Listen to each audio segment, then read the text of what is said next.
Hello and welcome to another panel for the SiGMA Roadshow, the Nigerian edition. My name is Zakaria Al-Maroufi, and the theme for this discussion will be Nigeria, a haven for sports betting. With me on this panel will be Dean Akinjobi, Elze Jansson, and Araxe Sargsyan.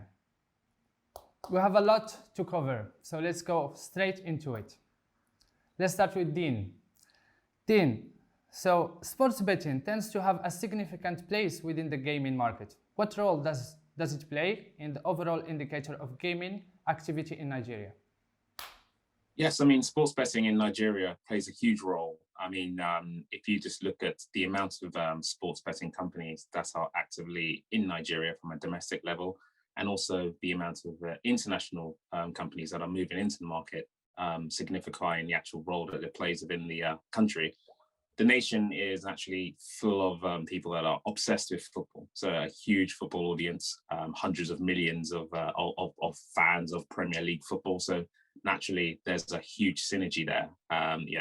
One of the biggest markets for teams such as Arsenal and Manchester United and Chelsea being leading to the fan clubs out there.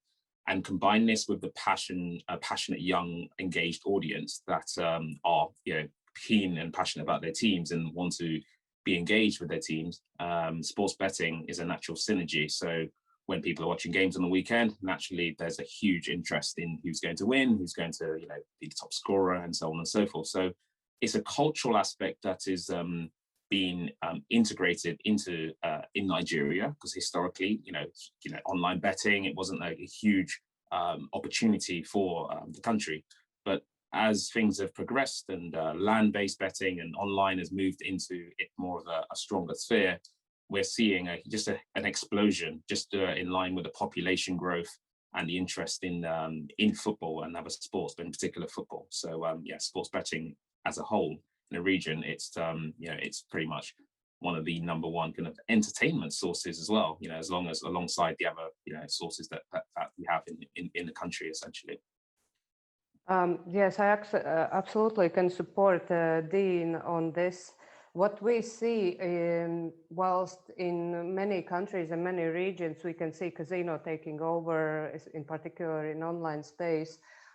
In Nigeria, sports betting still is the dominant form of betting and gambling, in particular in online, whilst in retail, we see a big share of virtual betting, so it would be a virtual football leagues and so on.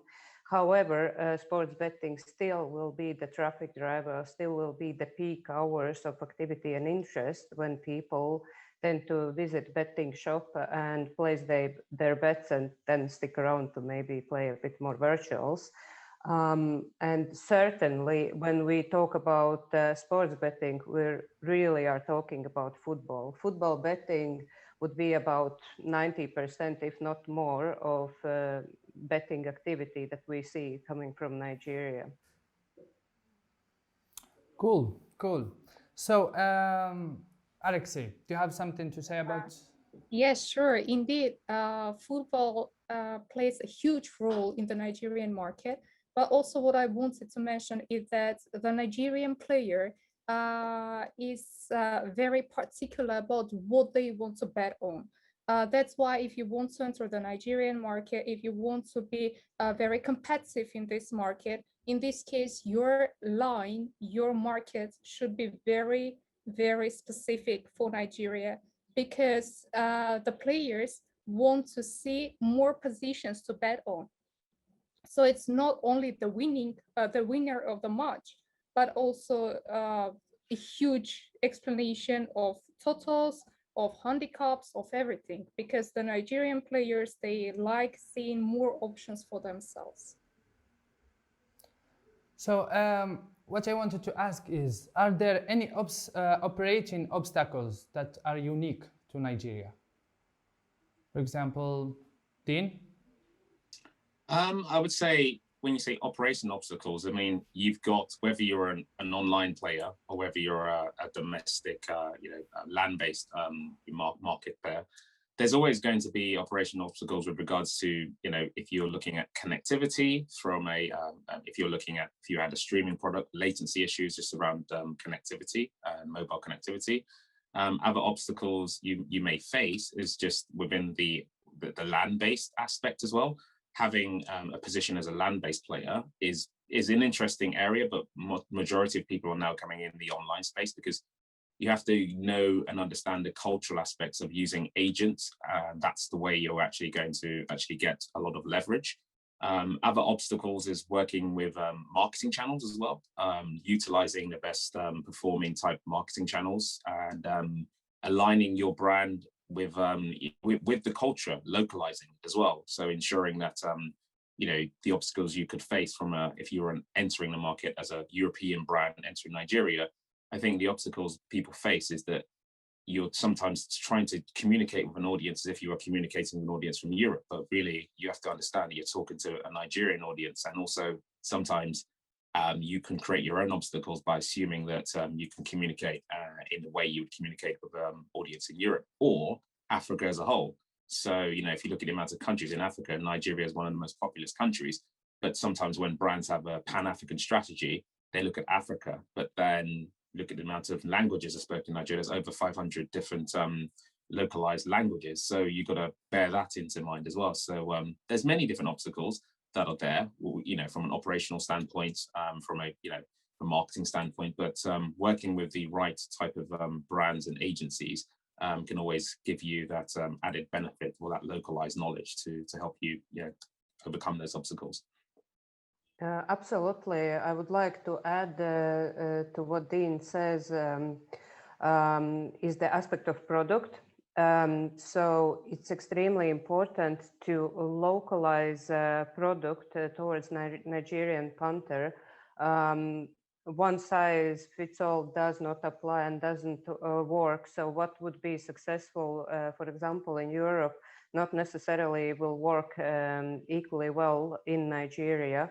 When talking about even a sports book, big attention needs to be paid towards depth of the market and depth of the offering. This is one of the key criteria how Nigerian punter evaluates the quality of the book. Furthermore, even though most websites and most operators would operate in English language, and Nigeria is English-speaking country, well, of course, there's loads of local languages and even version of English, which is called Pidgin. Sports terminology actually differs, and to cater and be closer to the market and to your player, it is highly recommended to localize sports books. So, for example, a simple example, both teams to score market in Nigeria is better known as goal. And there's multiple examples like this that need to be considered when an operator is considering really targeting Nigerian market. So also to reiterate what Dean mentioned is the lightness of the website. So whilst the share of smartphones continuously grow, and that is a very visible trend in Nigeria, you still have a large share of population who are using low spec phones and who are still rather data conscious. So website needs to be super light. Furthermore, website or mobile site should be supported on Opera and Opera Mini browser, in particular extreme mode. And this is one of the reasons why sportsbook still is and sports betting is still a dominant betting activity, since data heavy content such as casino, not even mention live casino, is way too heavy for average Nigerian punter, and it will not work as intended, or the user experience wouldn't be great for Nigerian punters. Cool. So I have this question. I think this question is also for you, LJ. So with an increase in internet availability, customers now have a choice between online gaming and land-based retail outlets. So in your experience, What do these two choices share, and how do they differ? So land-based still is dominant channel or means of betting. Our estimate is about 70 to 80% of gambling activities still happen through land-based channels. And as mentioned earlier, it mainly is through agents network. So it's your franchisee model. From operations point of view, it's merely impossible to run an extensive network of own betting shops, given the sheer size of the country and all the operational challenges that would come with running own shops. So what I see is that online, and there was definitely a push through coronavirus for corona the whole last year for online, unintended boost for online. I foresee that within 2-3 years, we will start to see a much more dramatic shift towards online. Fueled by the accessibility of cheap smartphones, data getting cheaper, and people getting more and more comfortable with online payments and doing their transactions online. However, there still is and will be a huge part of population who would prefer facing their cashier, dealing with cash, and will not migrate online that easily. When operator such as we are running both retail and online, it's extremely important to think about the synergies between the both.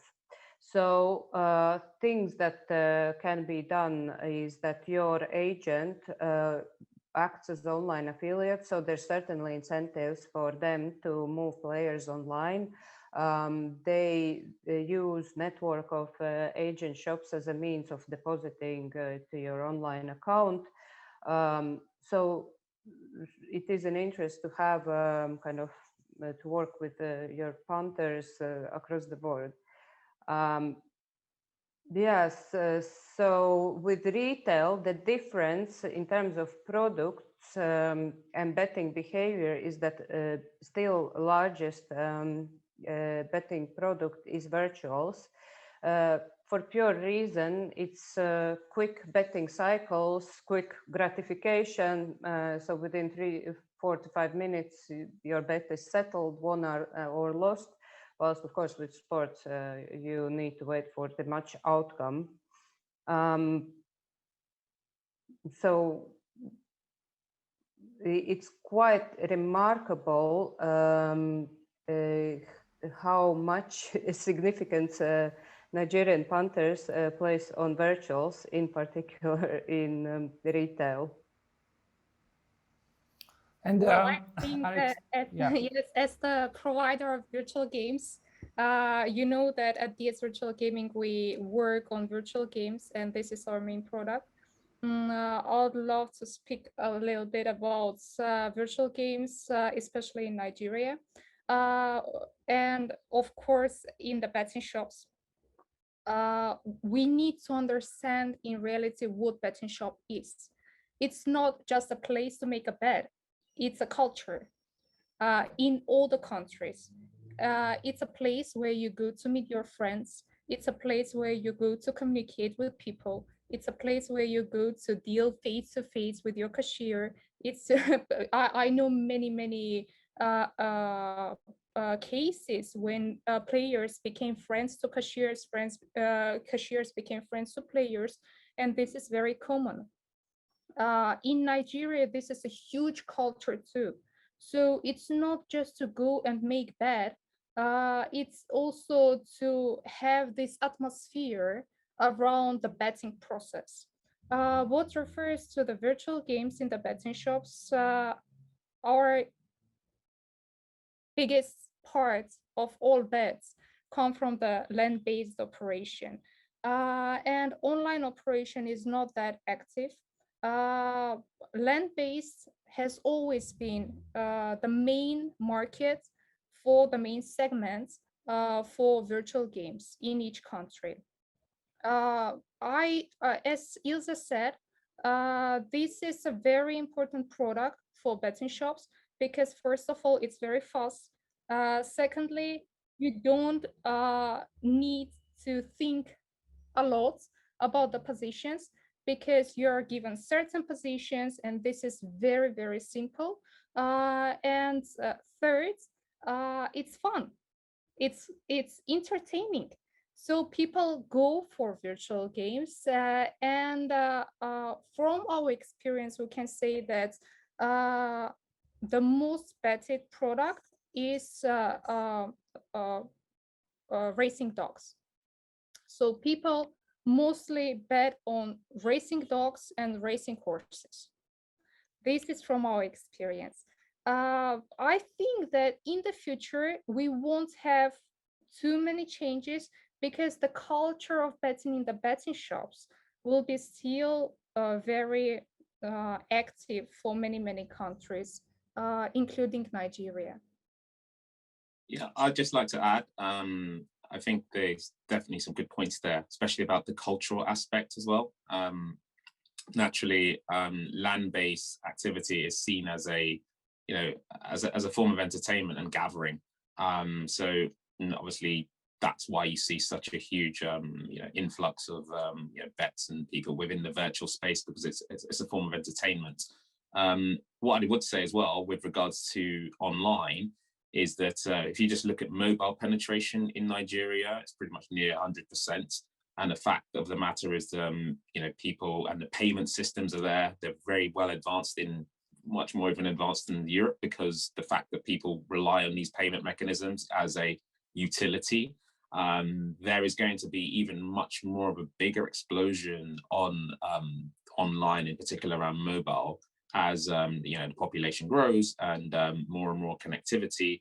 And I think as well, there's something to bear in mind is around cryptocurrency as well. And Nigeria has seen a massive boom in cryptocurrencies, and there is a highly engaged digital first type young audience. So it's something that the betting shops will be the mainstay because it's a hub where people go to and for entertainment.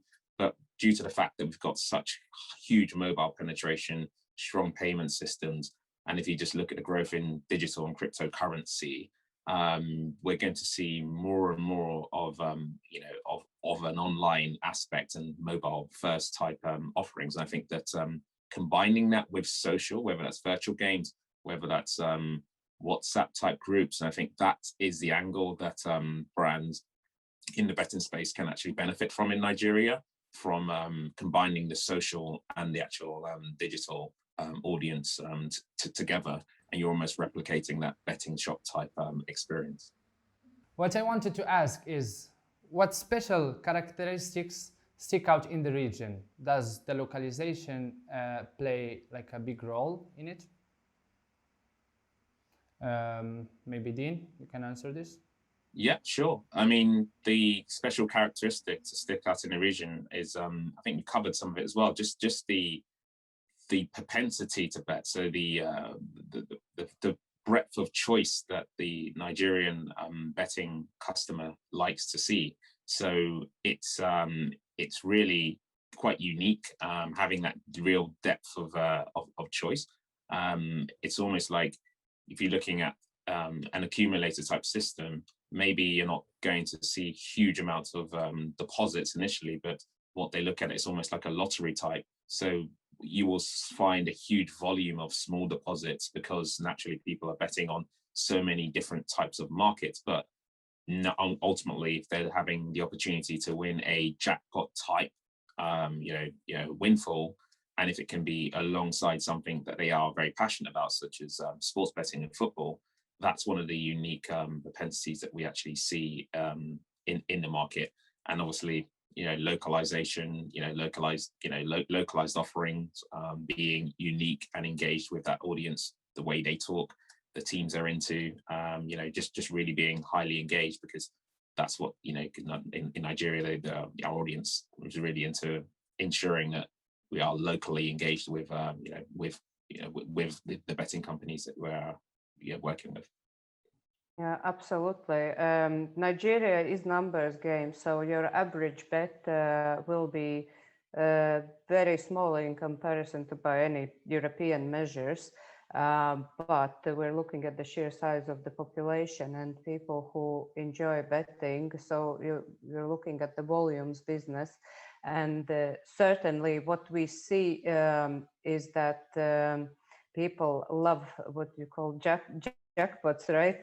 Jackpot win. Approximately 30%, if not higher, of the bets will have around 15 and more events in one accumulator or combi. They like to place bets for whole weekend, the games, once the weekend comes and you have your season on. We're really talking about football here and the top leagues. So top European leagues is the main betting, and well, English Premier League is on top of it, and really everyone follows it, and it's ingrained in the culture. Furthermore, the depth of the market, the expectation on the depth of the market is very high. I'd say that